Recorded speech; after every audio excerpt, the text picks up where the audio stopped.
Bueno, continuamos. Vamos a conversar ahora con el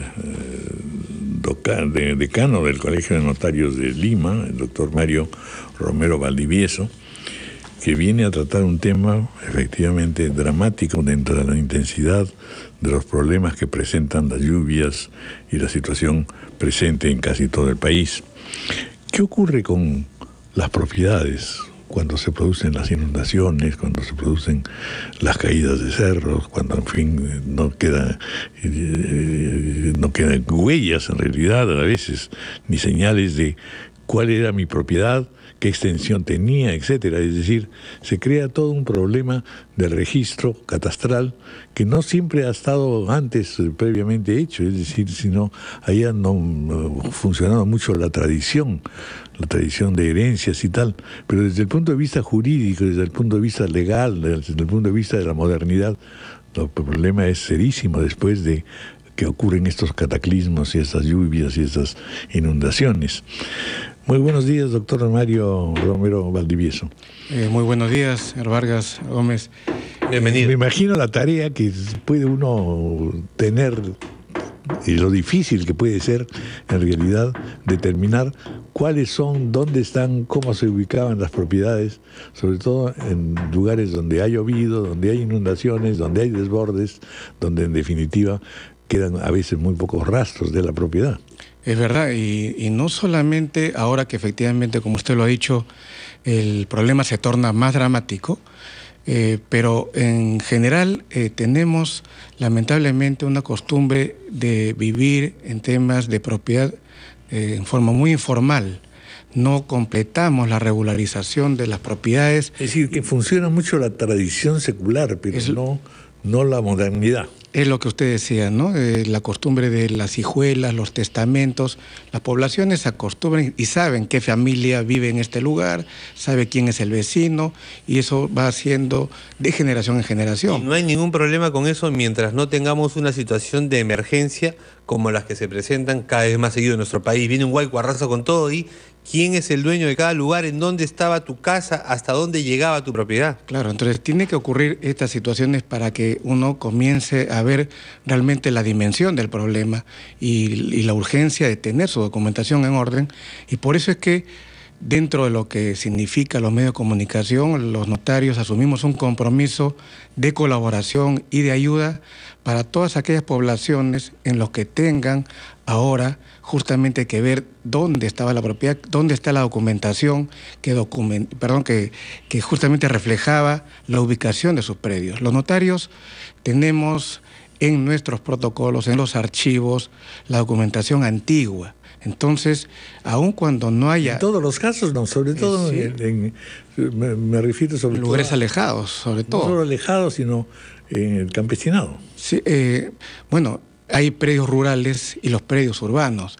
En todas estas dimensiones, los notarios, durante los años, han documentado y custodian, guardan la documentación original. Entonces, lo que tiene que hacer el poblador es tratar de reconstruir su documentación y recurrir al notario que esté más cercano para efectos de viabilizar esta posibilidad. Nosotros intentaremos, como se hizo hace algunos años en Ica, cuando hubo el terremoto que azotó el sur del país, viajamos al lugar, se dio una norma especial que prorrogaba nuestra competencia y ayudamos mucho al menos a orientar a la gente que se ve en estos momentos más preocupado por los temas materiales. Efectivamente, también en ese ámbito colaboramos, pero no todo es esto, sino... ¿Cómo se realiza el operativo, la movilización para los registros? La campaña es de orientación, ¿no? Ver que efectivamente, porque ya habiendo ocurrido el desastre natural, uno pierde incluso la ubicación, por dónde está. Así es. Entonces, hay un trabajo de catastro que hacen los gobiernos locales, en muchos casos no muy completo, y ahí es donde... Es un trabajo que todavía, por ejemplo, en el caso presente, no se puede realizar porque siguen habiendo inundaciones, sí, desbordes. Así es, acabamos de escuchar al alcalde de un lugar de Ucayali, con la desesperación que va mencionando su problemática y el abandono muchas veces en el que se encuentran. Entonces, no solamente el Estado a través de... Entonces, ¿están ustedes pensando en destacar brigadas, por ejemplo? ¿Cómo es que se desarrolla el trabajo propiamente dicho? Sí, ahora, ¿Y a dónde se puede asistir? Sí, por ejemplo, en este sector de Ucayali o Loreto hay colegios de notarios.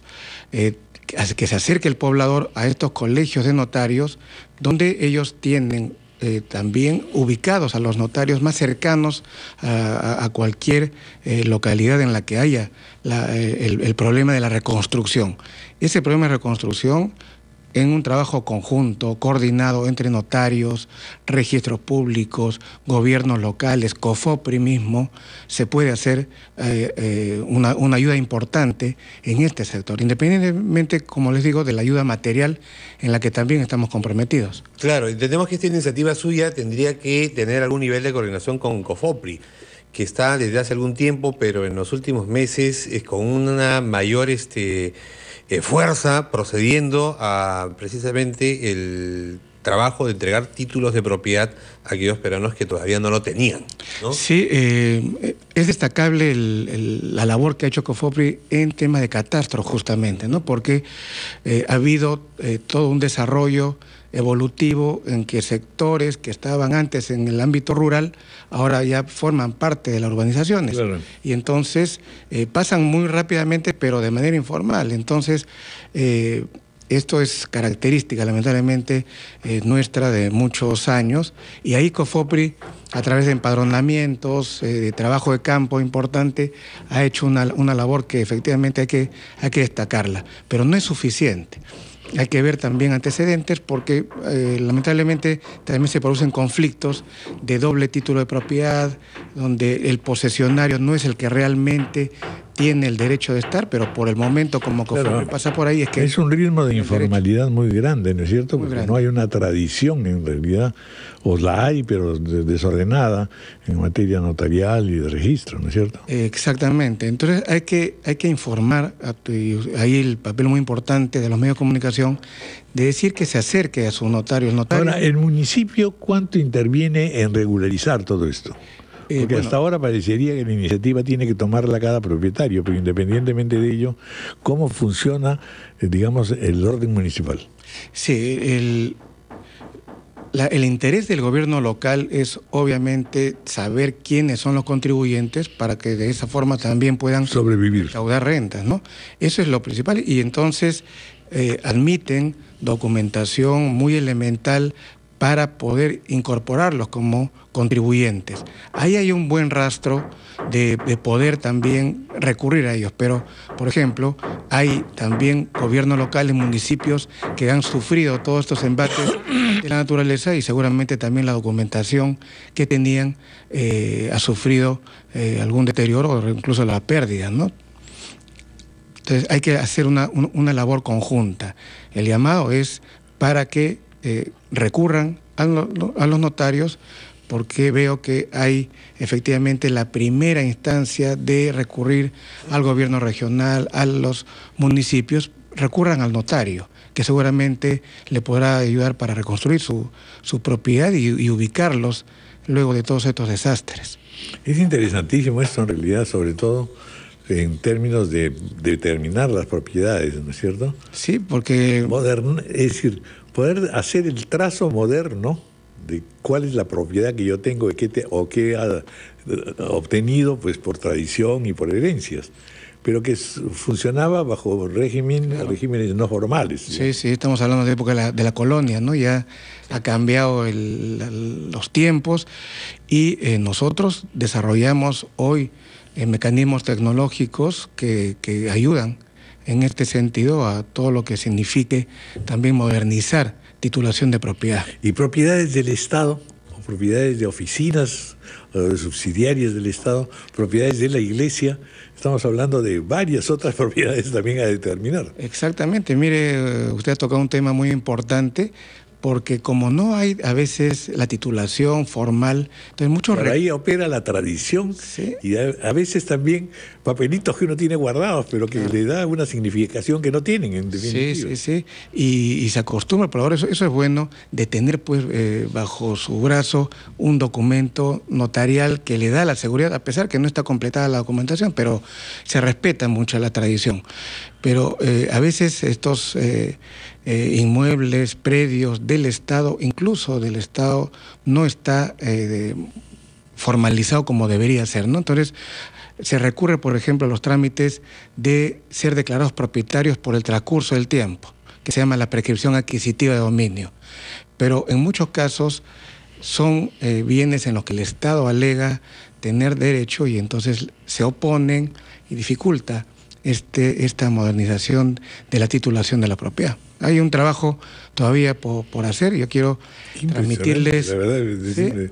Lo que me llama la atención es justamente la situación tan poco verosímil, tan poco formal que todavía vivimos, ¿no es cierto? Sí, claro, no todo es Lima, no todos son los capitales de provincia, ¿no? Hay una... Más alejado, pues más lejos de las soluciones por también. Por supuesto, ¿no? y creo que con este respeto de la tradición también puede hacer. Ahora, mucha gente en realidad no hace los trámites, primero porque funciona sobre la base de la tradición, pero también sobre la idea de que es muy caro pues proceder a regularizar una propiedad por un lado y que después me van a cobrar impuestos y entonces hay también toda esa...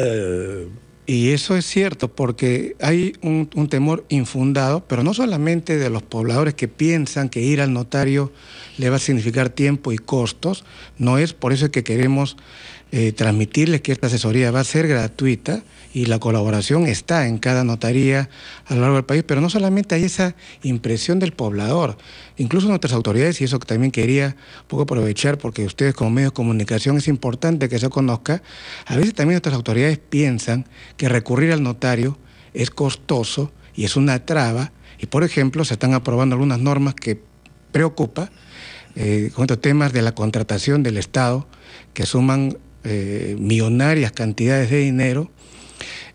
Hay, parece, la intención de hacer contrataciones del Estado a partir de plataformas electrónicas sin notario. Los notarios intervenimos en los procesos de selección entre proveedores y el Estado, como un agente imparcial, porque siempre se ha transmitido que los principios de transparencia y de seguridad deben de estar presentes. Y hoy día va a entrar en un poco tiempo la vigencia de unas normas en los que se hagan los comités de contratación del Estado y se prescinda del notario, con esa también imagen de que el notario resulta seguramente alguna cuestión de encarecimiento o de traba, cosa que no es así. Estamos imbuidos en el tema tecnológico, los notarios usamos firma digital, los notarios tenemos plataforma electrónica, enviamos partes al registro público con firma digital, entonces no habría ninguna necesidad ni urgencia de estas formas de contratación, igual que constituir una empresa. Fíjense que en Colombia, cifras oficiales, estamos hablando de febrero de 2019, les hemos dicho a las autoridades que no se repita la historia de Colombia, que hoy día dan cuenta de una evasión tributaria de alrededor de los 2.000 millones de dólares a través de unas empresas simplificadas sin notario. Impresionante. Entonces eso queremos también alertar a la población. Bueno, muy bien. Muchas gracias, doctor. La verdad que es todo un universo a descubrir y a realizar fundamental. Muchas gracias. Gracias a ustedes. Buenos días. 8:51, una pausa.